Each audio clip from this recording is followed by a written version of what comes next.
Hey guys, so today we're going to continue on with our work when it comes to um, getting rid of backgrounds, and in this case we're going to be I wouldn't say necessarily cheating, but we're going to be working with a very specific set of circumstances wherein we have taken a picture of someone that's on the back, that's backed by a green screen. Now in the room right now we've got 3 green screens, but we also have several stretches of wall that are that wonderful yellow color that we have. And so those could also work, depending on how similar or how different your skin is to the wall. But what we're going to do is we're just going to talk a little bit about the different selection tools and the different ways we can modify our selections. So I'm going to go ahead and open up this this picture of a mime right here. So we found this picture of a mime, and she's backed by a green screen here. So someone took this picture in front of a green screen. And there's a few mistakes that were made in the taking of this picture, and we'll talk about how we can overcome those and talk about why that's important in a second.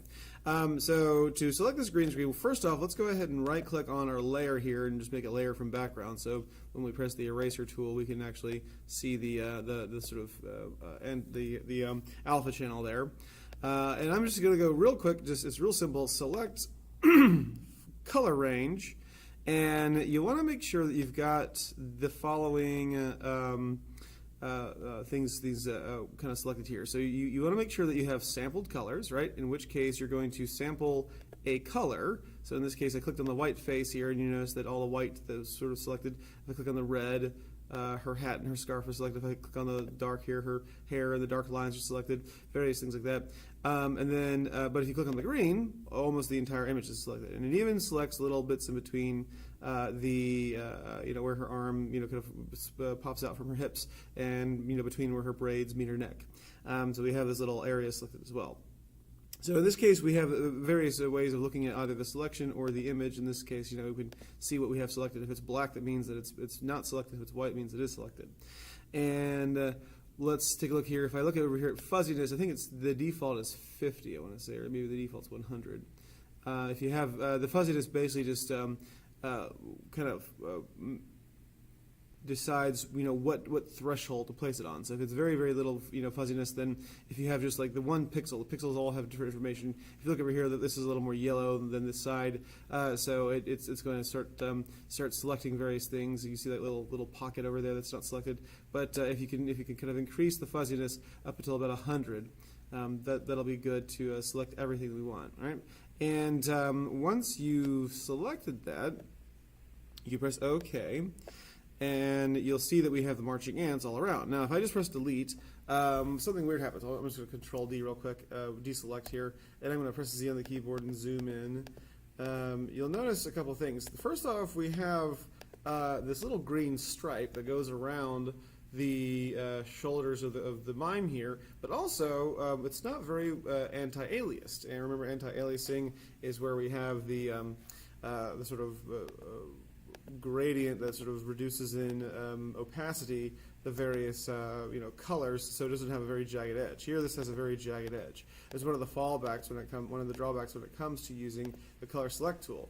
Another thing that sort of drawback here is the fact that we've got this this sort of green haze over everything. Now, this was a mistake on the part of the photographer. The photographer took this picture in front of a green screen, but they put the mime too close to the green screen. Because the mime was so close to the green screen, the light bouncing off the green screen sort of reflected onto the sides of her clothing, on these little highlights here or there, on her hair, in between her hair right here, so that this hair right here is almost impossible to get selected, isolated. Now, there's a way of, for example, kind of coloring through all the different areas that are sort of tinted green, but we're not going to do that. That's a lesson for another day. What we are going to do is talk about how we can select various things to help mitigate that. So I'm going to back this up all the way until before I make my selection.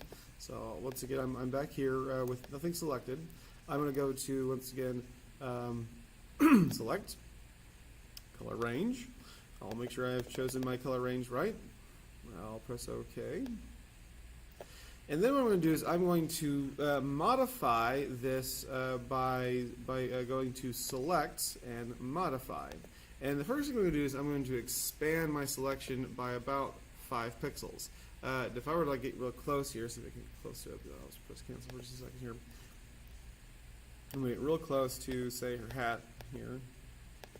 And I'll just go to, so you notice where the selection is here. I'll go to select, modify, expand, 5 pixels or so. Right? And you'll notice that it expanded in about 5 pixels, so it cuts in just a little bit. And we can see how jagged the selection is just based on the marching ants right around here. If I go to select, modify, and then I choose feather, it's going to sort of smooth out the edges. But something else happens. If I press delete real quick, you'll see what happens here.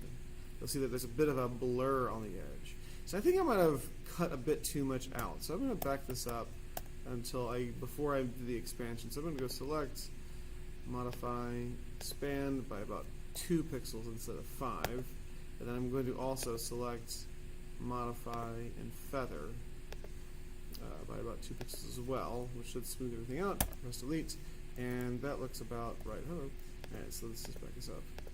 And so once again, I'm pressing Z on the keyboard to get my zoom. I held down the Alt key to zoom out, and that looks about right. Now, if I were to say, for instance, put her on a background that was maybe more, say, red. Say, for instance, I chose like a pink background here, or an orange background. Something pink here. That green would stand out a little bit more. You could kind of see the green edges here to some of her hair, the haze on some of her hair here, and that's not ideal, obviously. But oh wait, we have the selection up here. Let's Control D here. Try this again.